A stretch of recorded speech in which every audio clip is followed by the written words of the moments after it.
Yanze Khenpo Sodargye Zhao, Donan Molam Khenpo Ngakya Bangar Dangon Zanto Shirmurdo, Tomba Dikji Janla Gi Shamsar, Nachar Zergi Jagamsar, Jago Tiki Jano Yila.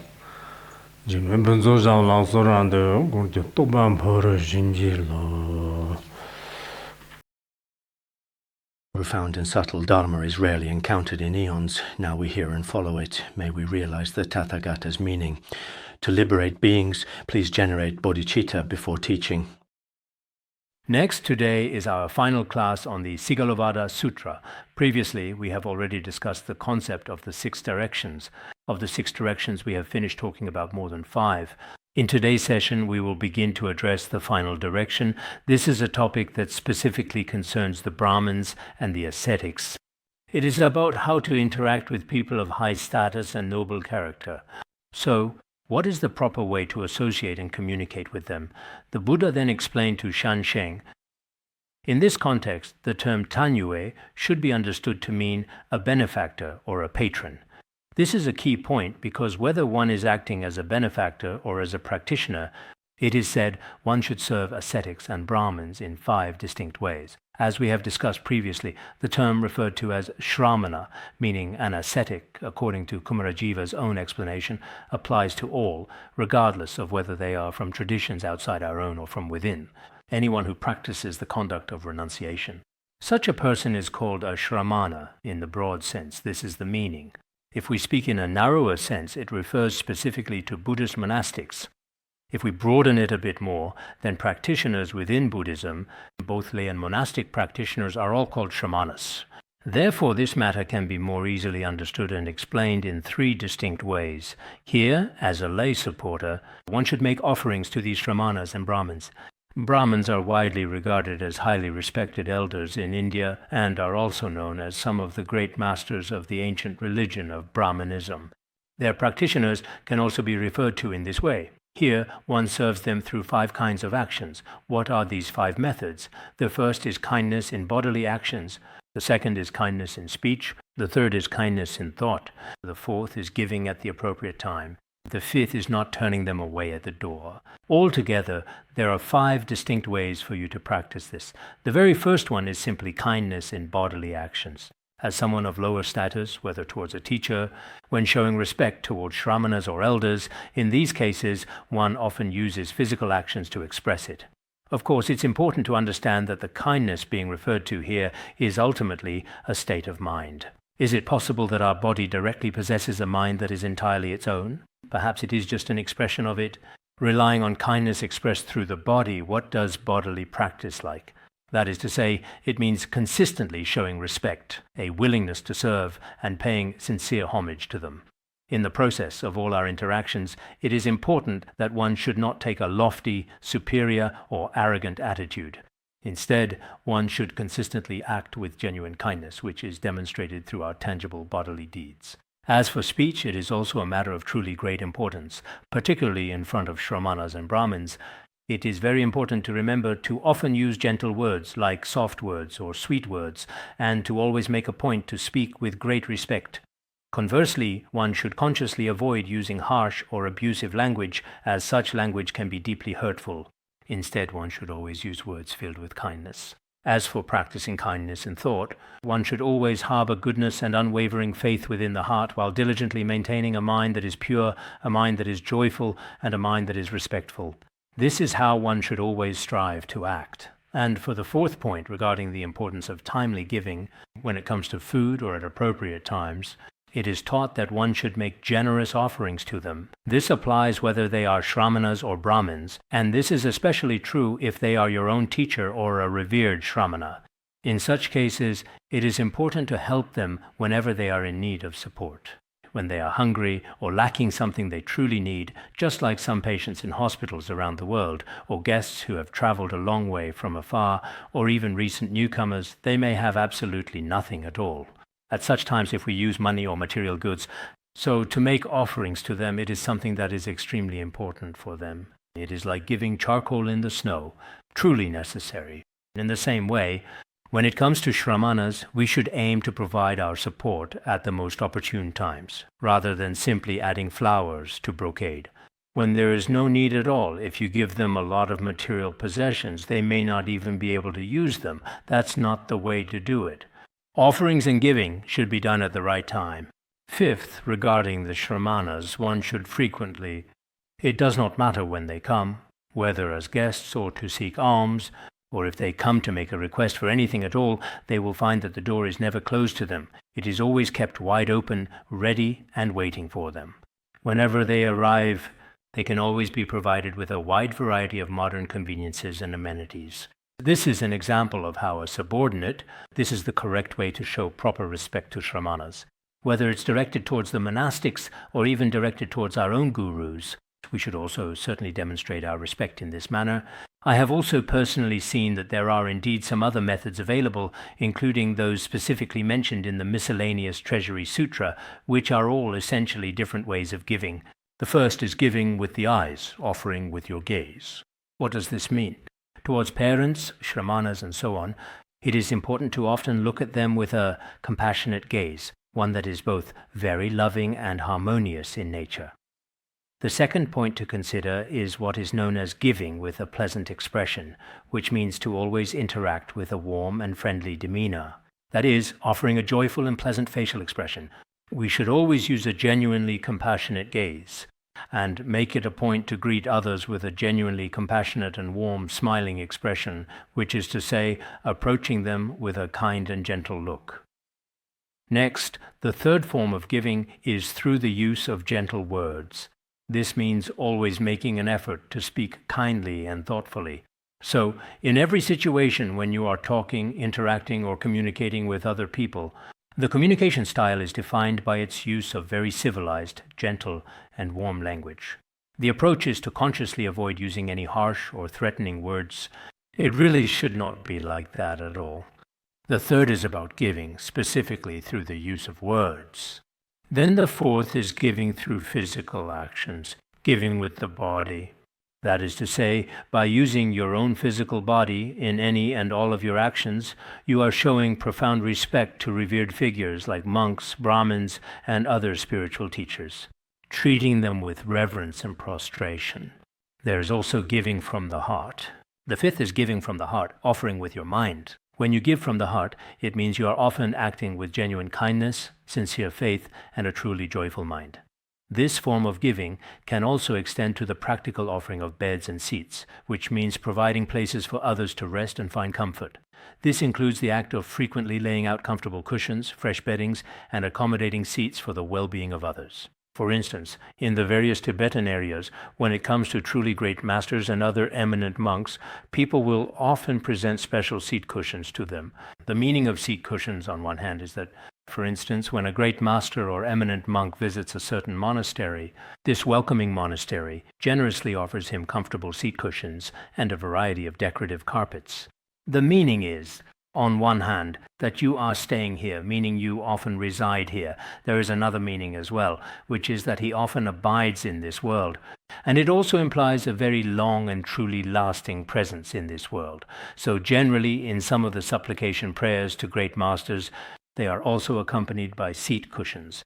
There is also indeed such a very auspicious connection. So in this particular case, offering beds and seats, the seventh is the offering of houses and dwellings, that is to say, houses and dormitories. In other words, this means providing accommodation, which is the act of offering a place for someone to stay. Consequently, in this scripture, the offerings made to superior beings are also categorized into 7 distinct types.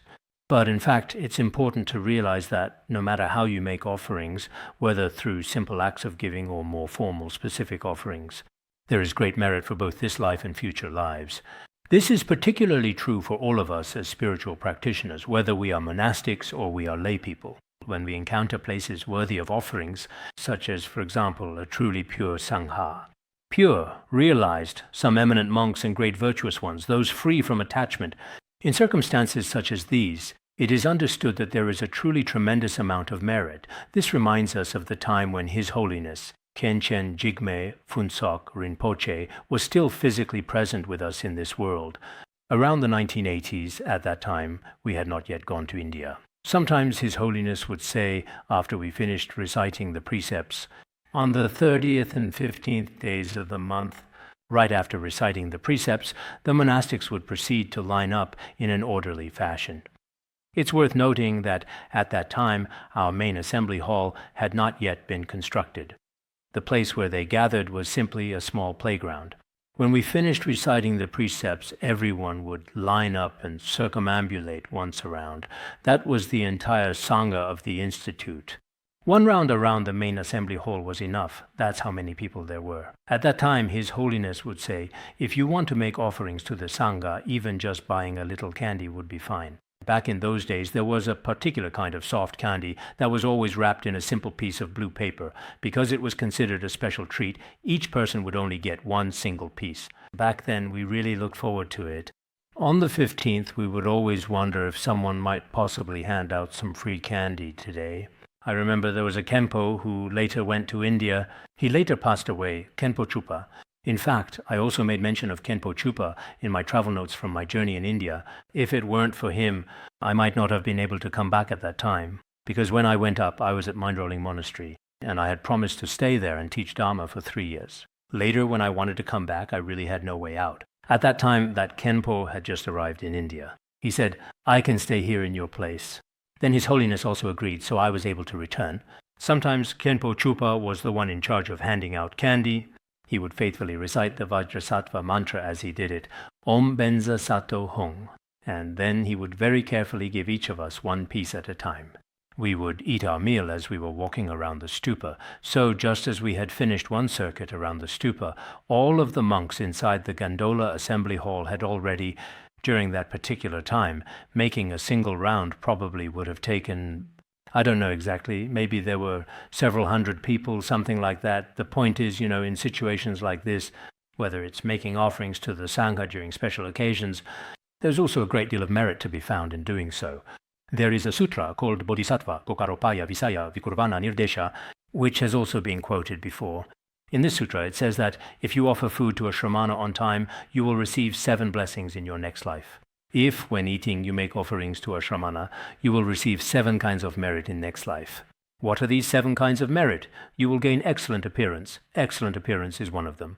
So then, longevity and also considerable power, these are the 3, and then eloquence. Eloquence most likely means the ability to speak freely and without hindrance, and also the joy of teaching the Dharma, being able to expound the Buddha's teachings. Then, being reborn in the heavenly realms and other good destinies, and ultimately attaining the state of nirvana. For this reason, it is important that we make generous offerings to those who are truly worthy of offerings. If the object of offering is extremely supreme, then in this very life, whether it is excellent appearance, longevity, or great power, eloquence, or the ability to teach the Dharma and benefit sentient beings, as well as being reborn in good destinies, life after life, and ultimately attaining true nirvana, one will also obtain these 7 kinds of merit.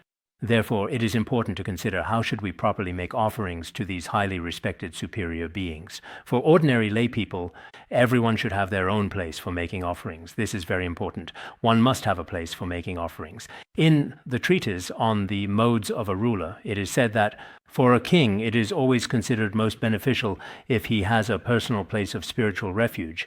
In this way, when it comes to major affairs of the nation, everything can be accomplished perfectly, and as a result, all undertakings will be successful.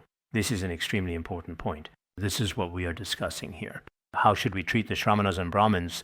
The Buddha then told Chansheng that when a benefactor makes offerings to the revered Shramanas and Brahmins, it should be done in the following 5 ways. Then the Shramanas and Brahmins, it is important that we also teach using 6 different approaches. And as I mentioned before, the Sigalovada Sutta itself is not one-sided.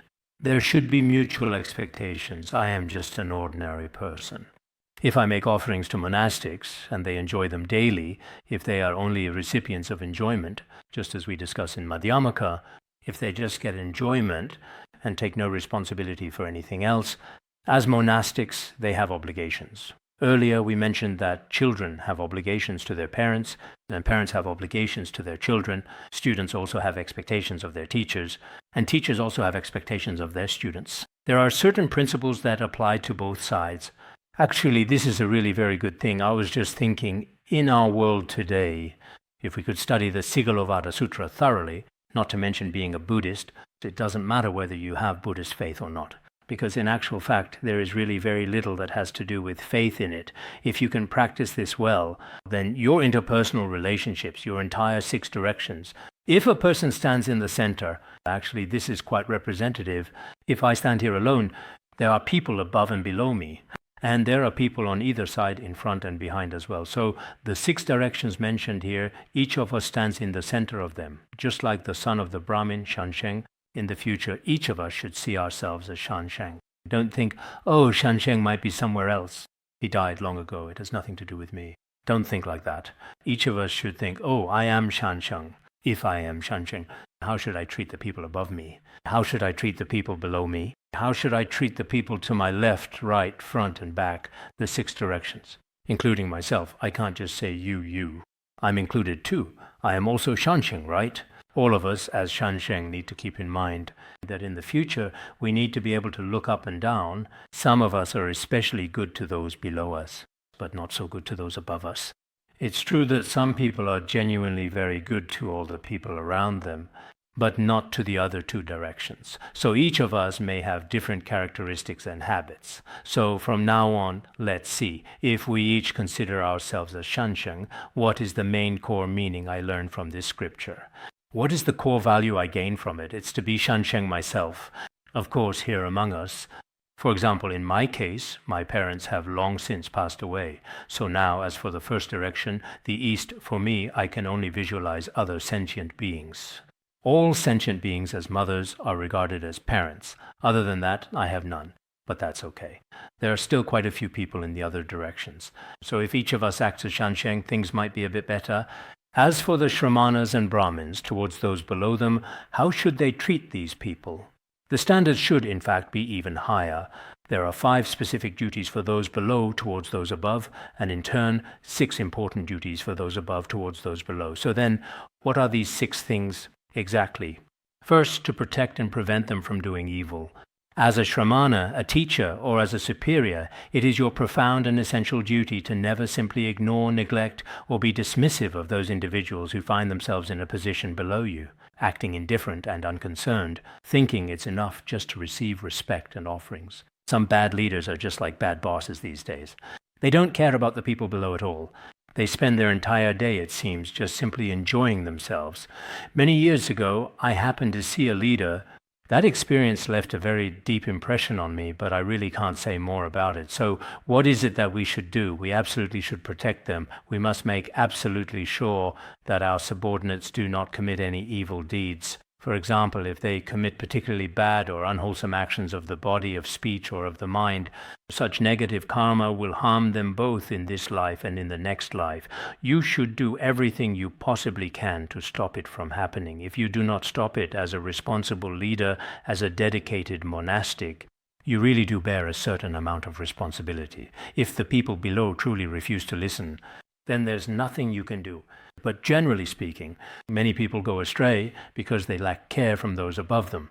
It is often the case that people in higher positions of authority neglect their subordinates. As a result, those individuals below them can ultimately end up going down all sorts of wrong paths.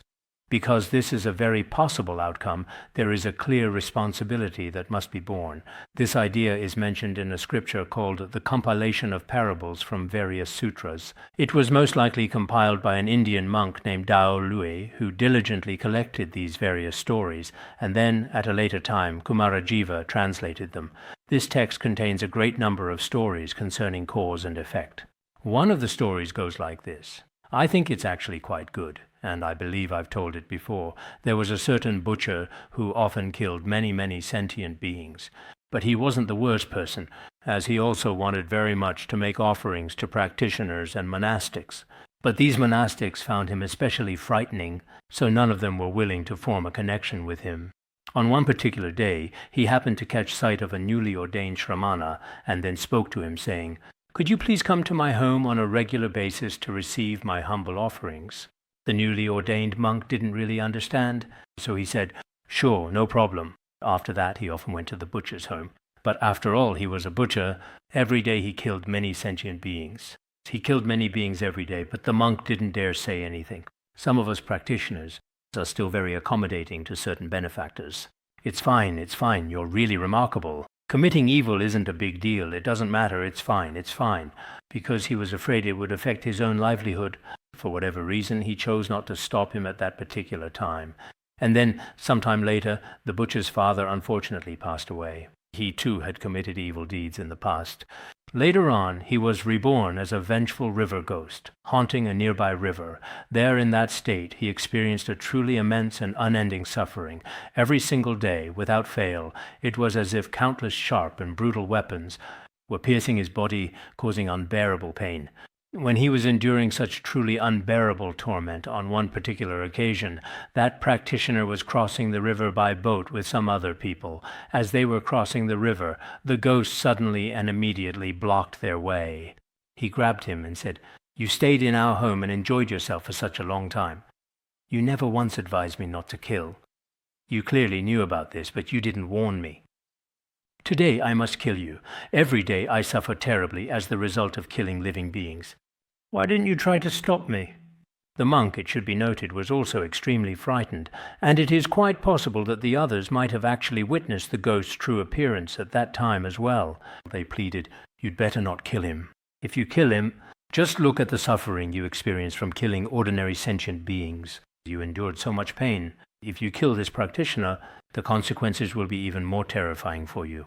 The river ghost said, "I know the law of cause and effect is very frightening, but the fact is he is completely and totally irresponsible.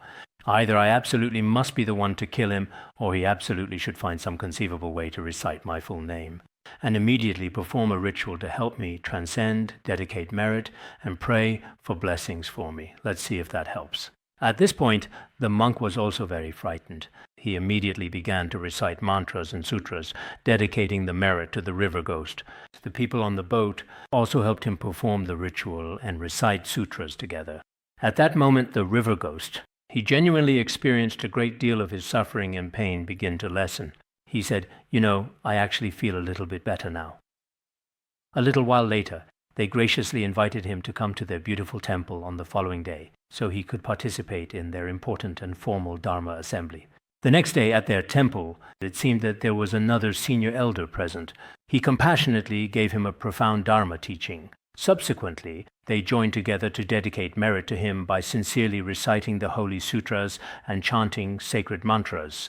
Because of the inconceivable blessing power of the Dharma at that time, he successfully achieved the fruit of Sotapanna at that very moment. As for that river ghost that we encountered previously, at that moment he appeared before them, having taken on the form of a Brahmin.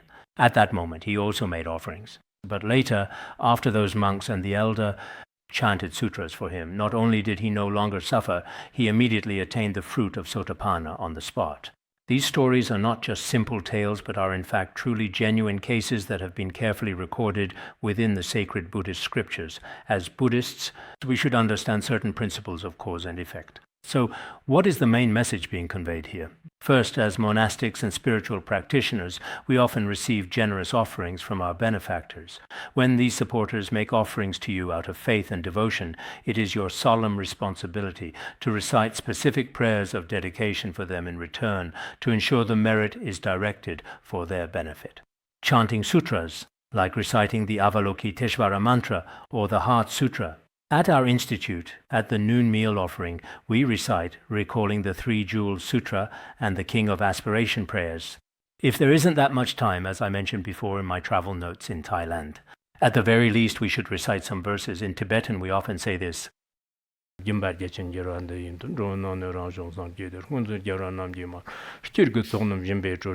seems that there are many similar dedication texts in the Han area. It is definitely very important to use these in order to return. One thing we need to know, the second aspect, whether it is reincarnation as a ghost, even those who are reborn as hungry ghosts, if one is reborn as another kind of being. If we sincerely recite mantras or scriptures, it will greatly benefit them and bring them wonderful blessings. So we shouldn't think, what difference does it make if someone like me recites a mantra? Maybe it doesn't matter. Don't think that way. Look at that person. Maybe he just became a monk not long ago. I don't know when their old man passed away. Any person who has been newly ordained, if at a later time he recites mantras together with them, the great suffering of the river ghost will indeed truly was already greatly reduced, and in certain cases even disappeared completely. If we approach it with a genuinely sincere and respectful heart, whether it's for the liberation of others or for our own confession and repentance, these scriptures possess the power of blessing. These stories are very important. I hope everyone understands that some things are indeed important. I can't possibly share a lot of stories every day, but when I do share one or two stories, it's after I have repeatedly gone through many different sources and materials. After I finish speaking, this has absolutely nothing to do with me. This was all taking place during the time of the Buddha. This is the Khenpo himself. He might not be able to endure an hour. Honestly, this is just nonsense. It's not like that in the slightest. If I am talking about something else, I'm sure that giving it an hour should be completely fine with my eloquence, right? Just kidding. This is indeed the very first thing to consider. In the future, we should also do our best not to let those close to us commit negative actions. This is very important. This is the first point. Then the second is to guide others toward virtuous paths. It is important that we provide both clear guidance and proper instruction to these sentient beings so that they practice virtuous deeds. They shouldn't be committing negative actions every day or living in a persistent state of confusion and ignorance. Allowing the situation to persist is unreasonable. Instead, we should actively help them to cultivate and develop a virtuous mind and to make an effort to practice virtuous deeds. It is actually very important that we often talk about these virtuous actions. In fact, a specific sutra in Buddhism that is called the Great Compassion Sutra. In the Great Compassion Sutra, the Buddha told Ananda, "If you want to benefit sentient beings, you should teach the Dharma as much as possible. You should let these sentient beings gain benefit through the teachings." In Han region, Tattva Siddhi Shastra says that without virtuous teachings, negative thoughts arise, while good ones struggle. There are also many other teachings that follow. If we do not regularly listen to virtuous teachings, our minds may become increasingly stubborn and difficult to transform, and as a result, our virtuous intentions will inevitably grow weaker and weaker over time. However, if we consistently listen to virtuous teachings, then it is certain that our minds will become softer and much more gentle. Except for a very few, an extremely small number of people, the minds of most people should gradually become more gentle. At the beginning, this doesn't necessarily mean that you will immediately experience a difference, become a particularly gentle and disciplined practitioner. That's not always the case. But gradually, there is a process. Gradually, over time, this can also be successfully achieved and accomplished. Chirtar chi tiba soba nonam rimji kangwajan. Tevjin kia soba yi digbar number jombringer. It's also discussed in the Mahaparinirvana Sutra. Like a drop of water, though small, it gradually fills a large vessel. Good intentions are also like this. Good intentions can overcome great evil. Even though our acts of kindness, when considered on their own, may be very small indeed, like turning a prayer wheel, reciting Om Mani Padme Hum, or frequently performing full-body prostrations and mindfully circling a sacred mandala or a holy stupa, or regularly paying respects to scriptures, all of the small and seemingly insignificant actions like these, or perhaps deep down in your heart, genuinely feeling a moment of great compassion for other living beings, or having a great sense of loving kindness towards all others, these kinds of feelings. But gradually, as these good deeds begin to accumulate, as these good deeds continue to accumulate, even the great negative karma within our continuum can be completely destroyed. Therefore, we must never look down on even the smallest virtuous actions, nor should we underestimate even the smallest non-virtuous actions. Negative actions, too, can gradually increase. In the very same way that a single seemingly insignificant spark has the power to eventually burn down an entire vast hill, so too can a brief momentary act of negativity can destroy our virtuous roots. Likewise, a momentary virtuous act can destroy our negative karma. All of these are the unfailing laws of cause and effect. Therefore, as teachers and wise individuals, we should consistently guide and provide valuable counsel to the people who report to us and often speak about virtuous teachings. So, what exactly should a third party be teaching them? To cultivate a kind heart. The scriptural evidence I just used also applies here. The main point is to help them develop a good heart. A good heart leads to a good path. An evil heart leads to an evil path. Always one should remain kind-hearted. Do not constantly remain in a state of anger or greed, arrogance or jealousy, as these emotions will surely disrupt your inner peace and clarity. if your mind is always uneasy and uncomfortable as a result. If you are in such a state, then not to mention us so-called practitioners, even among ordinary people, those who have never had any faith, some of them are very at ease and kind-hearted inside. They perceive the entire world as being a deeply harmonious place. It's not that the world appears to them as an uneven landscape full of thorns and difficulties, not at all. And so, for those of us who consider ourselves practitioners, if we turn all appearances in the world into objects of resentment, that is a clear sign of an unsuccessful practice. Therefore, this is really about the importance of always keeping a kind heart, and that is the third point. Now, as for the fourth point, those who have not heard these teachings should be made to hear them. Your subordinates, those who previously didn't like to listen to the Dharma, let them listen to it. And for those who have already heard the teachings, don't let them forget. Actually, the leaders in each of our lives are indeed very important. If a leader is genuinely kind, profoundly wise, and exceptionally skillful, then it is a natural consequence that his group, his subordinates, and his followers will all in turn be equally kind. For example, if he himself loves to study and listen to teachings, then it's natural that everyone who works under him will also be influenced to develop a love for studying.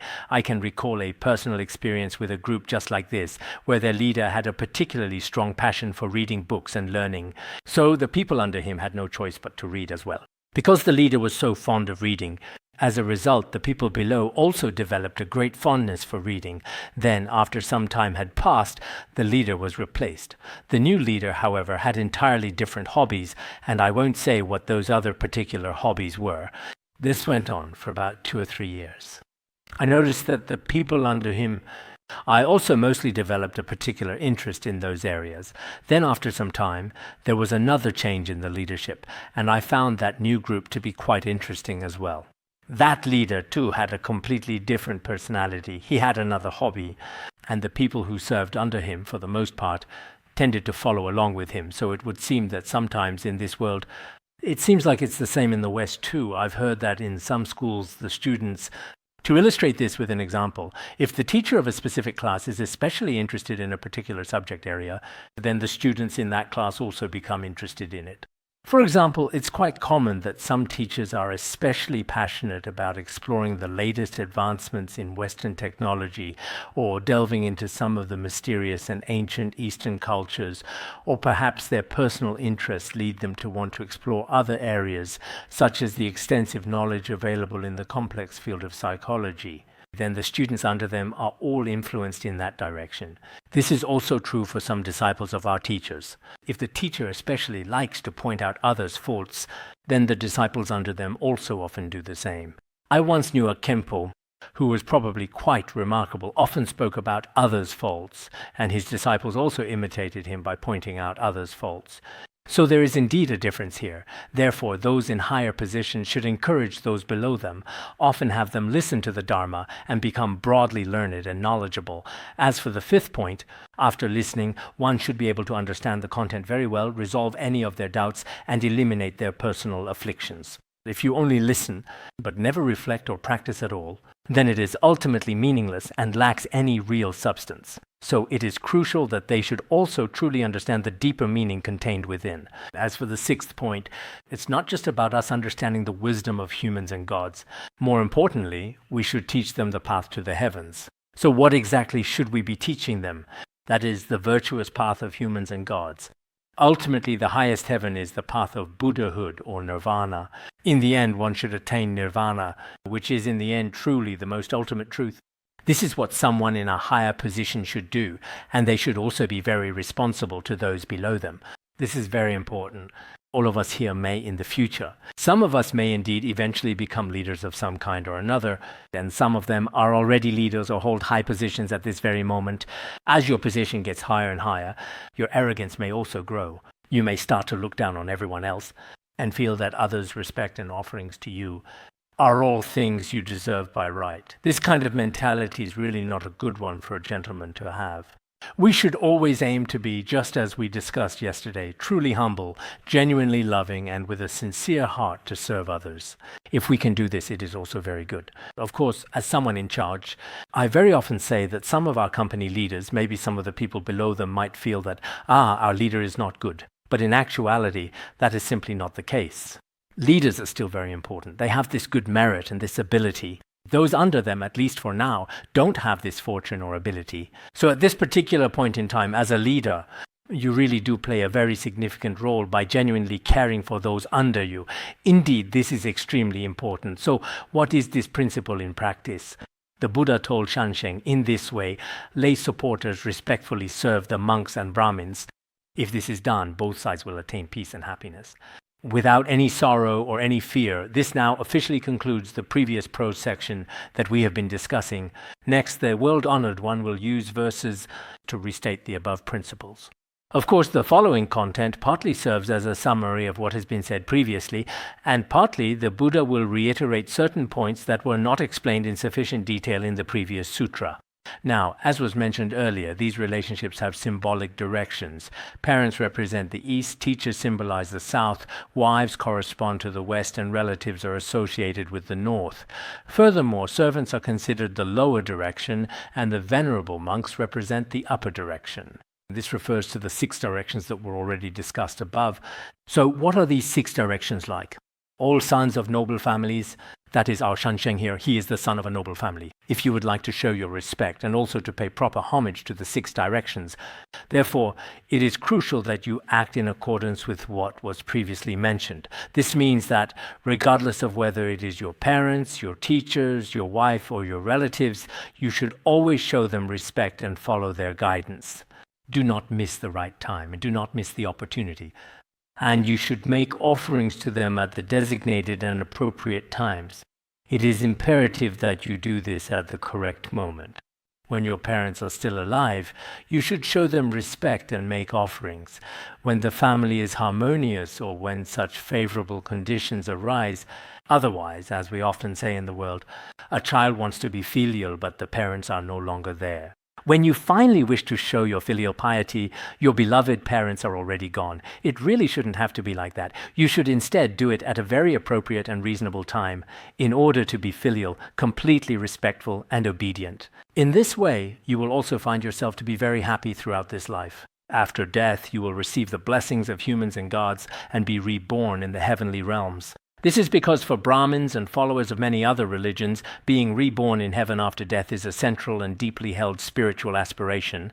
Following this example, this is a noble objective that we too should strive to achieve in our own lives. While we are alive at the appropriate time, we should also strive to do our very best. As I just mentioned a moment ago, each and every one of us should always regard ourselves as a good person, and when the time is particularly appropriate or the opportunity is perfectly ripe, we should all sincerely respect, offer, bow, and faithfully obey. In this way, you will surely be happy and content in this life and also in the next.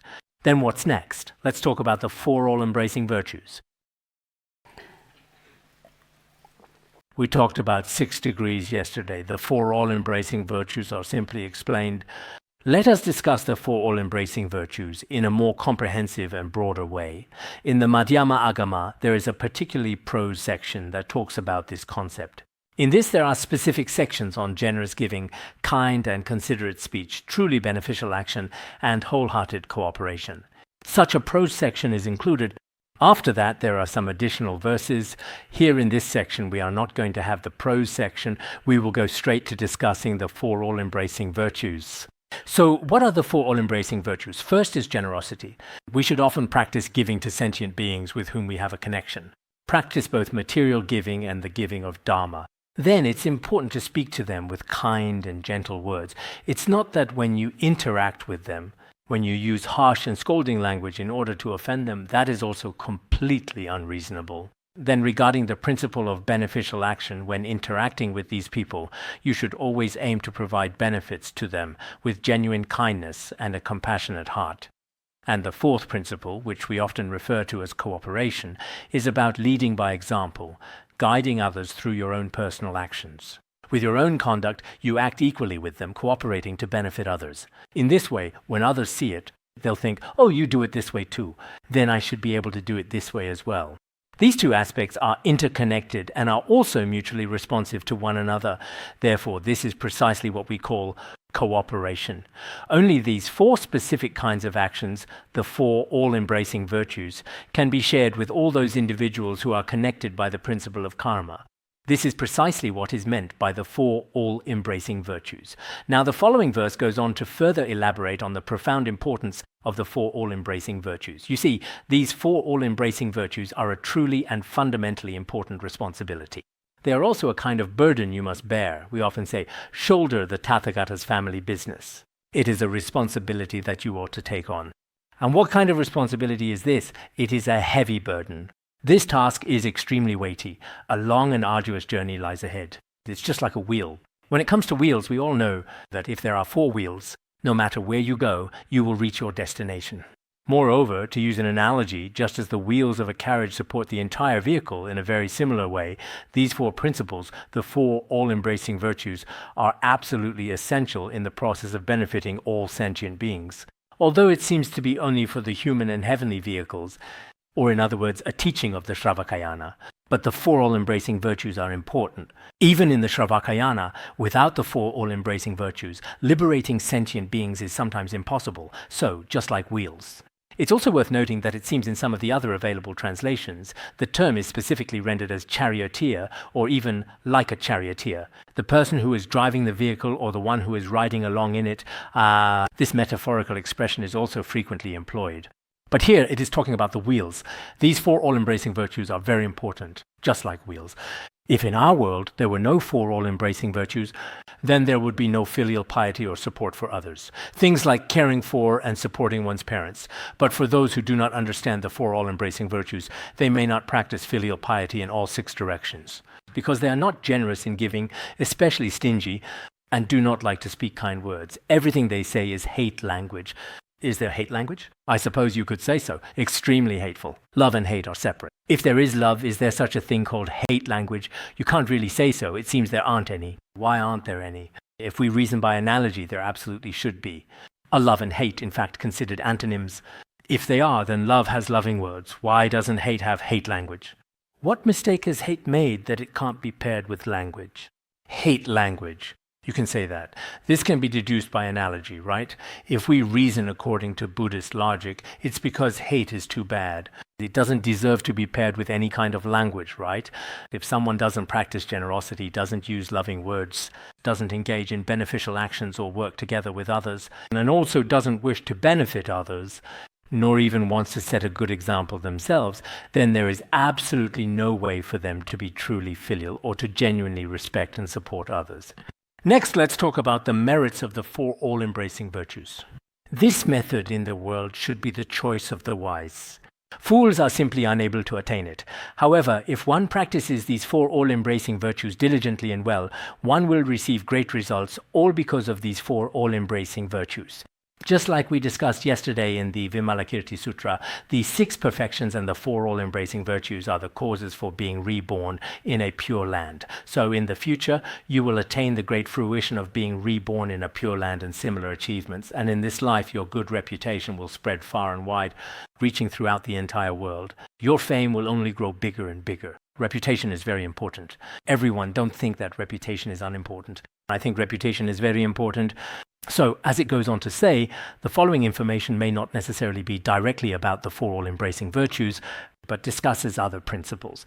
For example, if we were to use an array of fine decorations to carefully adorn the beds and the seats, and in addition to that, also offer the most exquisite food and drink, this would be a clear demonstration of the principle of offering what is appropriate to receive, which means determining what is appropriate and fitting for their particular status. And the timing is also appropriate, if that's the case, whether it's beds or food.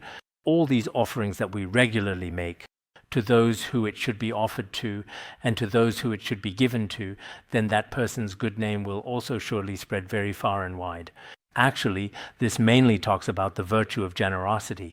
Whether it's our possessions or our food, or even giving teachings and money, if all of these are offered, then their reputation will surely spread far and wide, and their good name will be renowned. And then it's important to understand that friends and relatives will not abandon them. This means the friends and relatives one has known for a very long time, those old trusted friends, will not abandon or forget them. They won't be carelessly cast aside. In addition to this, at the same time, they will also proactively do things that are beneficial for them. And both superiors and subordinates always get along very harmoniously indeed. So in this way, this person's reputation, even in this very life, will also be widely praised and will receive a good and truly virtuous name. This is something that is very important. Actually, this specific verse is extremely important. We should all remember it.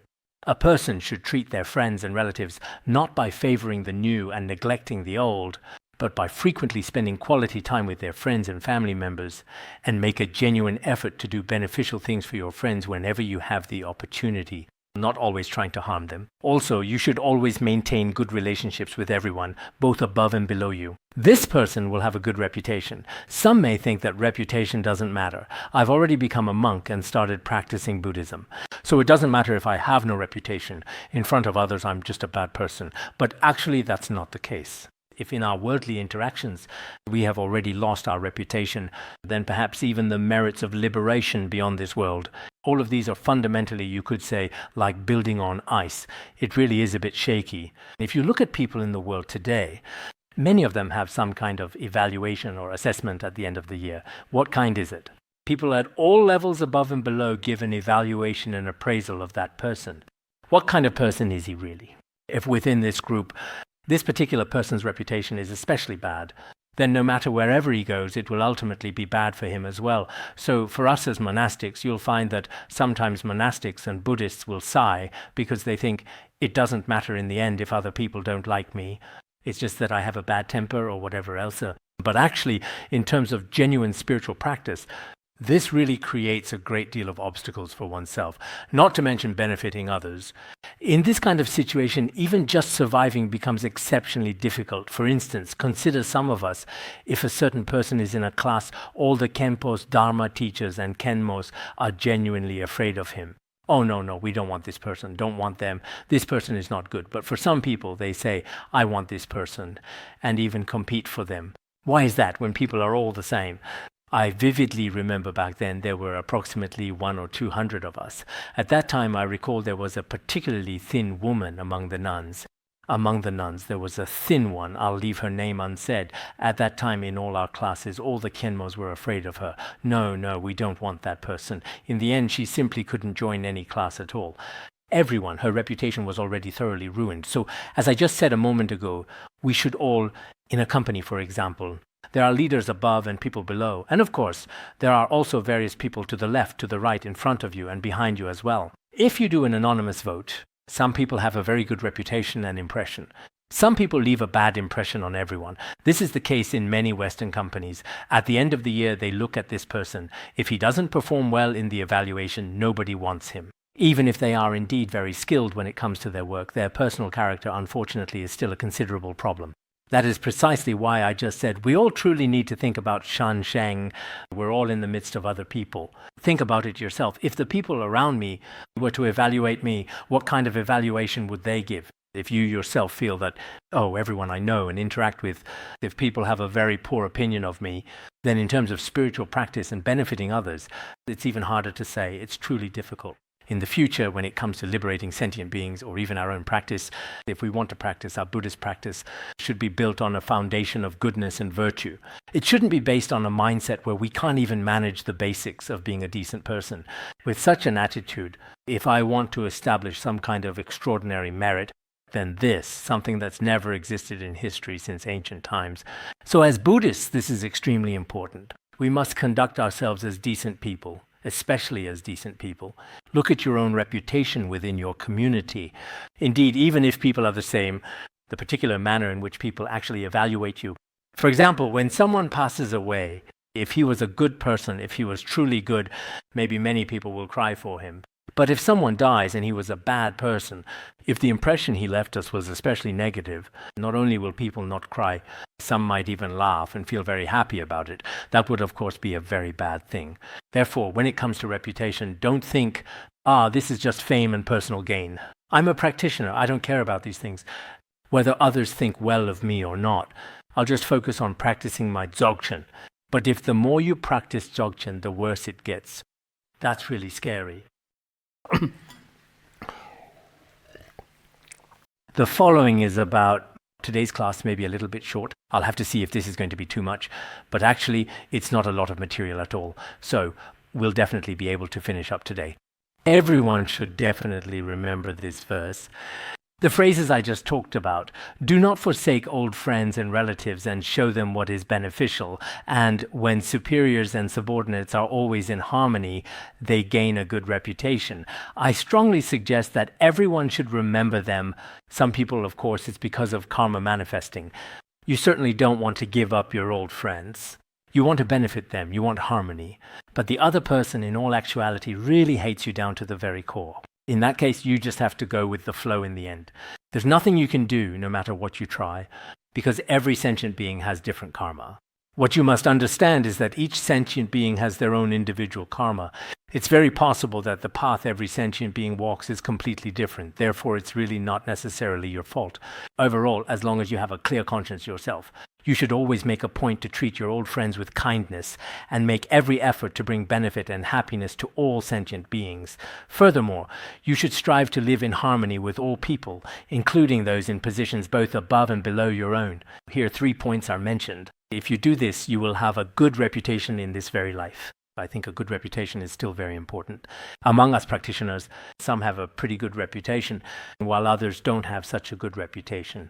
We have a saying in Tibet, if many people think poorly of you, it means it's your own issue. If it's only one single person who thinks poorly of you, then it is most likely that person's own issue. This includes our Dharma friends in each and every class, some of whom may be those individuals who keep their virtues hidden, and so no one really knows about it. They just sit there quietly and unnoticed, arriving quietly and unnoticed, and leaving quietly and unnoticed as well. They also came into this world quietly and unnoticed. Only when they first arrived in this world, at the start of their lives, did they cry out just a few times. And then, when they eventually die, there might be a few cries as well. Other than that, there is nothing. Such people are like hidden bodhisattvas, not very well known. But there are some people who have a good reputation, and some who have a not-so-good reputation. In these respects, everyone should also reflect on themselves. So what kind of shansheng do you consider yourself to be? Next, let's talk about some worldly people we might encounter. This sutra mainly discusses worldly people. What should worldly people learn first? Skills refer to some kind of expertise or technical knowledge. Worldly knowledge, this includes what we now call business, finance, and so on. Then they're able to acquire a certain amount of wealth, primarily by utilizing their own personal skills, their accumulated knowledge, and their individual abilities. They obtain some property or assets. When acquiring these assets, one should manage and preserve them well. Don't be extravagant and spend recklessly in a short period of time. Don't immediately squander it all, give it away, or make offerings. Otherwise, you might suddenly find yourself without even enough money for travel expenses. With nothing left, you will be in great distress. That is not good. You should have the ability to protect your own wealth.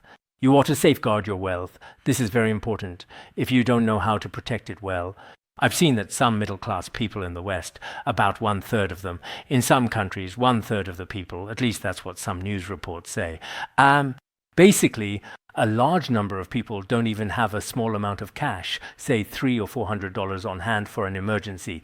This is because they never managed to save any money. Now, if that's the actual situation, then what would happen if, by some chance, the country's social welfare system is especially good, and maybe that's okay. But sometimes, that's not really the case. For example, when you get sick yourself, you might not even have money for medical treatment. And then if other situations arise, like some particularly unexpected changes, it gets extremely difficult at that time. So accumulating too much wealth is also a kind of extreme. It is something the Buddha prohibited, but not accumulating anything is also unreasonable. So here, for example, for monastics, there are certain types of wealth accumulation that the Buddha does not allow. This is specifically explained in the monastic precepts. But for lay people, they should learn through their own skills, and the wealth they ultimately acquire, more or less, should be partially protected and partially saved. Otherwise, when you really encounter some difficulties, it's important to remember that this wealth will be very hard to obtain. Now, moving on. When it comes to spending this wealth, it is crucial that you are not overly extravagant or unnecessarily wasteful. So what should you learn? You should choose predecessors, choose those with experience, choose your own teachers and parents, and see how they spend money. They are generally relatively frugal by comparison, not the type of person who loves to spend money freely. So you should carefully observe how they do things. When it comes to their views on wealth and finances, you should look at theirs, especially when we encounter deceivers or those individuals who are in conflict with us, those who have conflicts or disagreements with us. And those who try to deceive us, it is better to refuse even they ask. No matter how much they might try to ask you for something, it's important to remember that this is because some of them have the intention to deceive you, and some are because your relationship with them is not good. What's more, they might even have the deliberate intention of actually causing you harm. In such cases, no matter how much they ask, you shouldn't give them everything. Probably means giving everything you have. You can't give all your wealth to them. Otherwise, the risk is very high. Nowadays, many people talk about so-called financial management and all sorts of things like that, but they don't keep anything for themselves at all. If you're the type of person who gives everything to others, it's important to understand that this is a very dangerous thing to do. This is especially true when you have certain relatives or even close friends around you. They still have their own motives. They speak very convincingly, saying, "No problem, I'll help you manage your finances. Just give all your money to me. There won't be any issues at all." They claim this is a great method nowadays, that you don't really need to work that hard because in fact it's almost effortless. Especially now with some internet celebrities doing live streams. Many people in a short period of time are making huge daily incomes, but people have no idea what kind of effort is put in behind the scenes or what other methods are being used. Then a lot of people think, I should do the same. I want to be just like them and get rich in a very short time. But in the end, they lose everything. Some even end up choosing suicide, jumping off buildings. So many tragedies like this, especially when they encounter so-called deception experts. In our current internet age, these kinds of deceivers are becoming more and more rampant. And they're actually professionals, true experts in this field. They're known as deception experts. They specifically observe what we like, what we engage with, and then, based on that data, they often set very clever traps for us. They tell us only what we like to hear, only the good things. If there are any risks or dangers, they basically never mention those. So nowadays, even many credit unions and similar institutions have gone bankrupt. There are all kinds of phenomena like this. In this internet age, the risks are extremely high as well. Everyone should remember, the truly hard-earned money that you have made through your own personal efforts, it is always best to do as many of the old practitioners in Tibet were known to do, and tie it up in a little bag. There would be a red string, a white string, all kinds of strings attached to it. They would tie it up many times over. Then they would place it inside a small pouch that was worn around their neck. Even when they were sleeping at night, they would always be sure to keep it pressed firmly against their body, just like that. That's how they accumulated their wealth. Now, moving on, some people start accumulating wealth from very small initial amounts in a process very similar to bees collecting nectar from countless flowers. Over time, their wealth gradually and consistently grows and brings in additional profit day by day. In the end, there really isn't very much loss at all. Actually, when it comes to making money, it's always best not to be too greedy. Nowadays, some young people, they don't want to work, they don't want to do anything, but they really want to make a lot of money. Even small amounts of money aren't enough to satisfy them at all. This is actually quite dangerous. The way of steadily accumulating wealth is very much like the way bees diligently collect honey is actually very good. Based on my observations in my hometown, it's quite apparent that a number of the older folks are still actively engaged in work and continue to make money. Maybe not much, just running a small shop or something like that. I've asked them how much they make in a day, and it's not much per day, but it's enough to get by.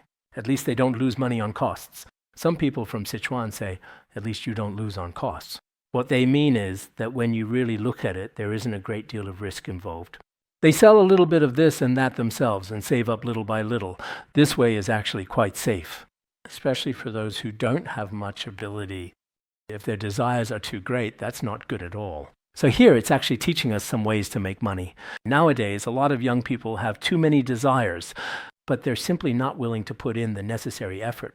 They want to achieve absolutely everything in a very short period of time, like when they see other people with luxury watches, expensive and fancy cars, or even grand mansions.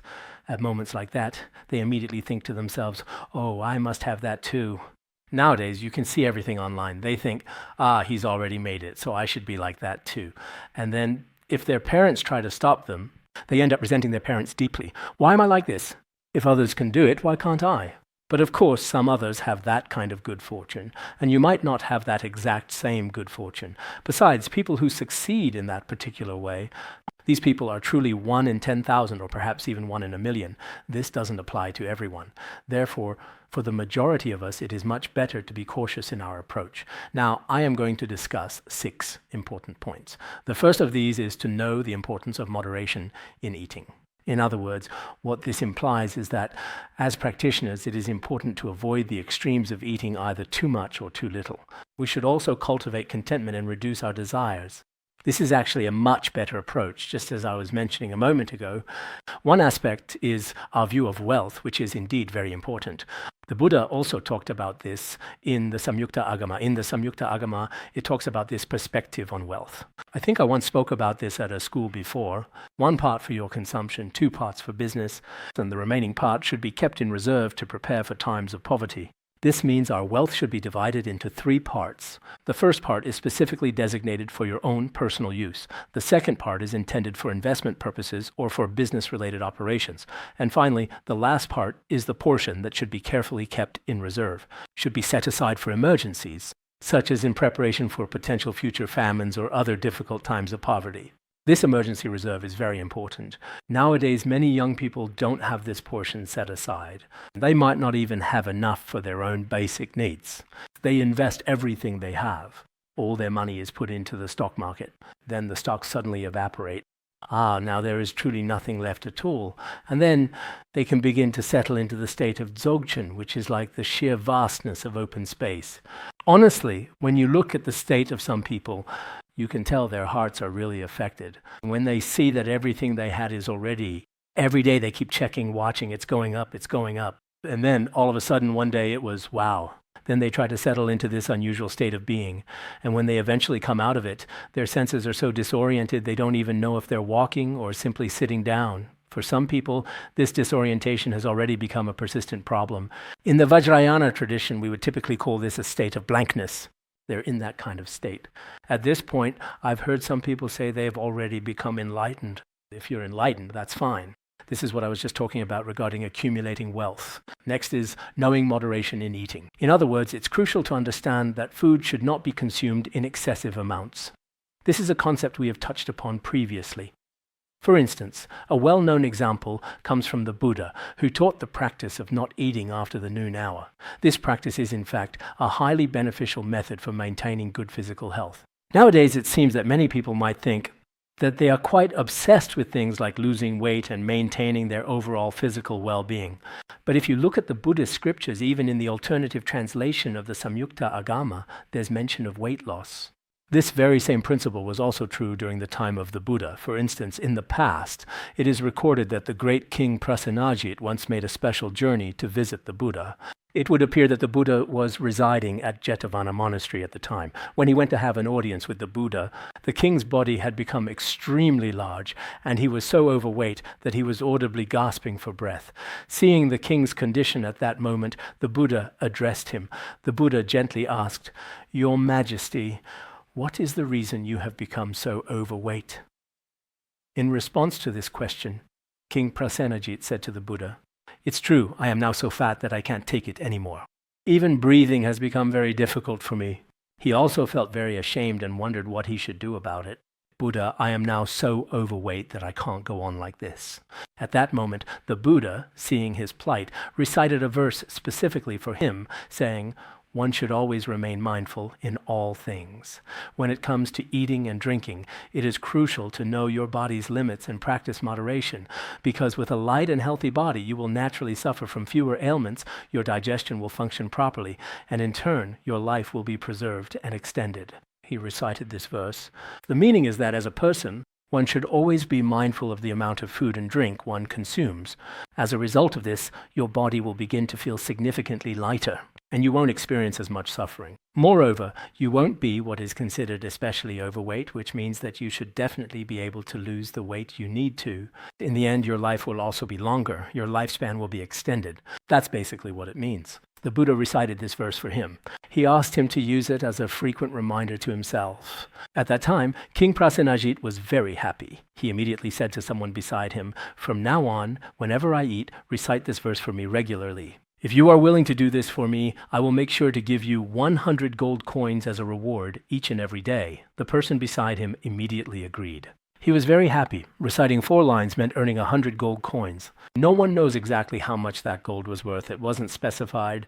He was truly delighted with everything, and so after that he went back. That day the Buddha also taught them some Dharma.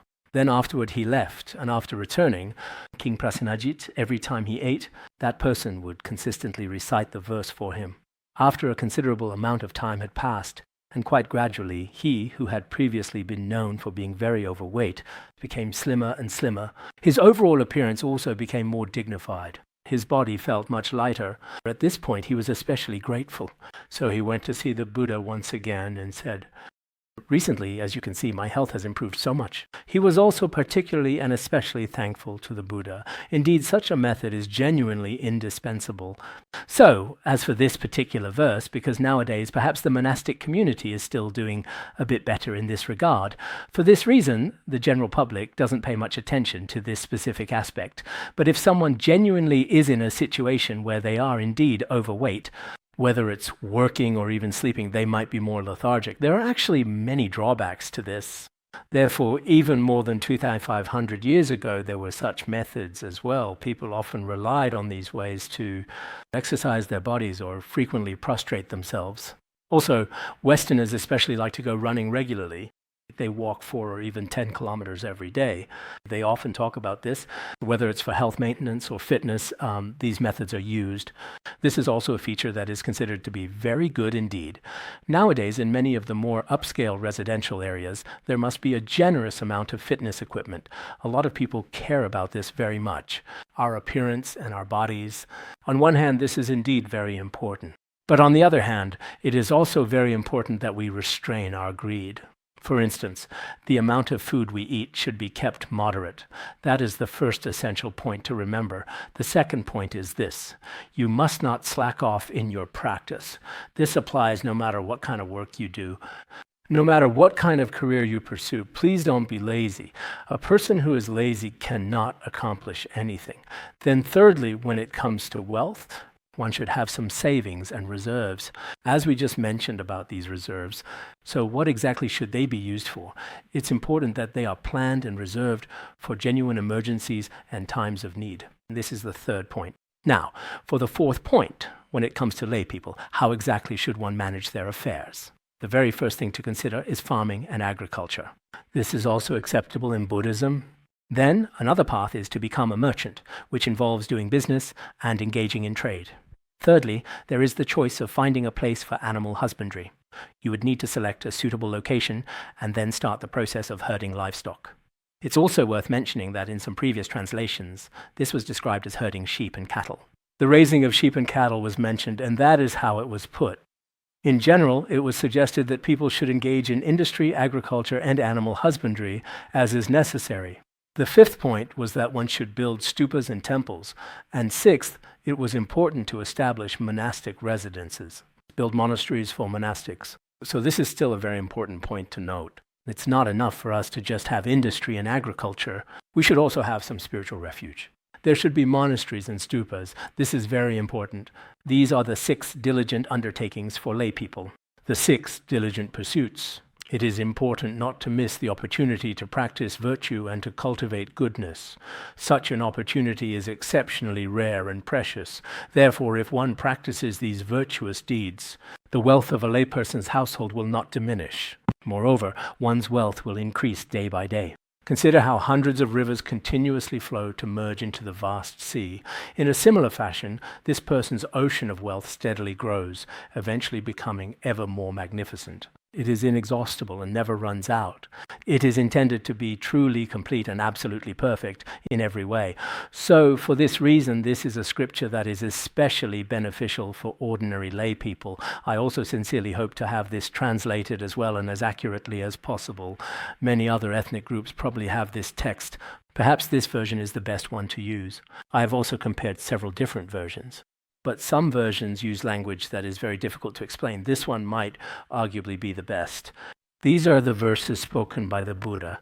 It was at this moment that Shansheng addressed the world-honored one. Ah, world-honored one, your teaching is truly wonderful. You are truly remarkable. You have already surpassed my imagination. The reality has far exceeded my expectations. It has gone far beyond what I could have imagined. And it has also far surpassed my father's instructions. My dad's teachings were simple. Honor 6 points. I didn't know what the purpose of bowing to the 6 directions was. What you just explained, I truly feel it here myself, just as you said earlier. From now on, each of us should stand in the center and look in all 6 directions. I've actually already mentioned this several times. I sincerely hope that you will remember it. He said this is like a person who has their head completely covered by a cloth, unable to see anything, and then after that cloth is removed, they can suddenly see the entire world right in front of them. It's a similar experience to someone being inside a closed-off space, and then suddenly the walls come down. Inside a completely sealed-off world, and then all at once their heart is truly opened wide, and their entire mind is liberated. It's like being in a profound state of deep confusion, where you're searching for answers but nothing makes sense, and then suddenly having a singular moment of complete enlightenment. It's as if you're lost inside a pitch-black, utterly dark chamber, and then all at once a brilliant lamp appears and completely illuminates everything around you. Just as when you light a single lamp, it allows every person with eyes to see all things with much greater clarity. In this very same way, the enlightened one, the Tathagata, functions in this manner for the world. Indeed, in many cases, our original state is darkness. The choices we make in this world, even the relationships between friends and family, are often things we don't understand. We don't understand many hierarchical relationships. But after listening to this scripture, I believe that many of you will find it helpful. That's what I think. Because this scripture is truly wonderful. And just studying it once is not enough. In the future, you should also spread it well in society. Try your best to print this Dharma text nicely as well. And then each person, even if you only talk about one of the 5 teachings in it, go and promote it. Look, there are so many points in total. If you don't have time to promote all of these and can only choose a few of them, then pick 6 that suit you best and go everywhere to talk about them. We can often see some people at busy intersections handing out all sorts of promotional materials to everyone who passes by. So you can also take a copy of the Sigalovada Sutra, go to the intersection, and give one to everyone who passes by. Hand one out here and another one there. Some people will say, no, I don't want it. Initially, when I first came here from somewhere very far away, I would also say, no, I really don't want it. So by using countless skillful means, we are able to help these confused and ignorant sentient beings to become completely and fully enlightened. This means to awaken them to the truth of both worldly and transcendental matters, and to manifest the exceptionally pure and undefiled Dharma, so that we can fully understand the principles of both worldly and transcendental matters. And these pure teachings can be completely displayed before our eyes. What is the underlying reason for this? Well, of course, the most fundamental reason for this is simply that the Buddha is the Tathagata. He thoroughly understands the true nature of all phenomena. He comprehends the 2 truths in this way. That is why he is called the Tathagata. He is the truly perfect and fully awakened one. He is truly what we call the genuinely and perfectly enlightened one. Truly, in this world, even bodhisattvas of the 10th ground cannot compare to him. Such is his state. In the Recalling the 3 Jewels Sutra, all these virtues are described. He is perfectly and completely enlightened. He has complete understanding of all phenomena, relying on the wisdom of all aspects and purity, and has realized them. So he reveals the true path to countless sentient beings, and reveals the true nature of all worldly phenomena, leading innumerable sentient beings onto the path of liberation from the cycle of rebirth. For all of them, the Buddha has become their true guiding light. So, for this reason, here as well, why is it so? Because the Buddha is the awakened one, the realized one. We worldly people, after all, are hindered by afflictive and cognitive obscurations. And for this reason, we cannot fully understand. So at that time, Shansheng said, because of this reason, today I take refuge Originally, he was actually a devout follower of Brahmanism, a different religion entirely, but then he eventually began to take refuge in the Buddha, the Dharma, and the Sangha. This is the important principle of the three refugees. When we frequently engage in reciting the three refugees, the essential meaning remains the same. He also sincerely hoped that the world-honored one would grant him the specific permission to allow him to practice and learn within your true Dharma, to become a true Upasaka of Buddhism. He did not want to become a monk just yet, but instead wanted to be an Upasaka first. He really wanted to take things one step at a time, and so when he first encountered the Buddha, he wished, within your Buddhist teachings, to become an Upasaka, a lay practitioner. Because he was relatively young, for young people it's better to first take the lay precepts. Otherwise, ordaining as a monk requires a certain level of maturity. One should have a relatively long period of consideration before making such a choice. So he began, in the presence of the Buddha, that from this very day forward, his commitment would last for the entire remainder of his life. To clarify the phrase "until the end of his life," this means his dedication would continue right up until the moment his life is exhausted. That is, during his lifetime, because for the pratimoksha precepts, they are all generally taken for the duration of one's life, which essentially means until the end of one's life, before his life comes to an end. It was in this lifetime that he made the decision to formally take on the 5 precepts: not killing, not stealing, not engaging in sexual misconduct, not lying, and not consuming alcohol. He did this in front of the Buddha. So what we can see here is that it makes mention of what are called the 3 refuges and the 5 precepts. And of course, in our group today, basically 99.999% should be Buddhists. So we don't need to take the 3 refuges and 5 precepts again, since everyone should already have them. So in the future, we will proceed in this way. And if we let everyone take the 3 refuges and 5 precepts in this manner, it is also extremely important. From here on, it is all about the 5 precepts. At this very moment, when Shansheng heard the profound words that the Buddha had just proclaimed, the above teachings from the Sigalovada Sutra, he joyfully and eagerly put them into practice.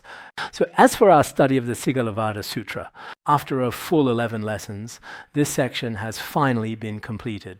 And you know, if we had not all studied this material together, many things would have been difficult to accomplish. By learning together like this, we have already completed it. We are also especially grateful to all of the translators. It is truly thanks to the translations by Buddhayashas and many others that we have these texts today. We are also deeply grateful to the Buddha for opening up this righteous path for us, sentient beings who are shrouded in ignorance. At this time, we would like to extend our sincere gratitude to each and every one of our dedicated technical staff and hardworking workers behind the scenes, and of course to all of our loyal and supportive listeners. It is a wonderful thing that we have this karmic connection together. The only and final hope I have is that each and every person should feel included in this truly magnificent and grand occasion that we are all sharing together here today. Let everyone take the Buddha and the 3 jewels as witnesses, and vow that in this lifetime and in all future lives, we will take the Sigalovada Sutra as our main guide to spread the Dharma and benefit all sentient beings. Let us all make this noble aspiration together, and at the same time, dedicate all the merit from these 11 lessons to all sentient beings throughout the world without limit. May all the great monks and masters in the world live long and continue to turn the wheel of Dharma. May all sentient beings attain both temporary and ultimate happiness. With this mindset, let's universally dedicate the merit.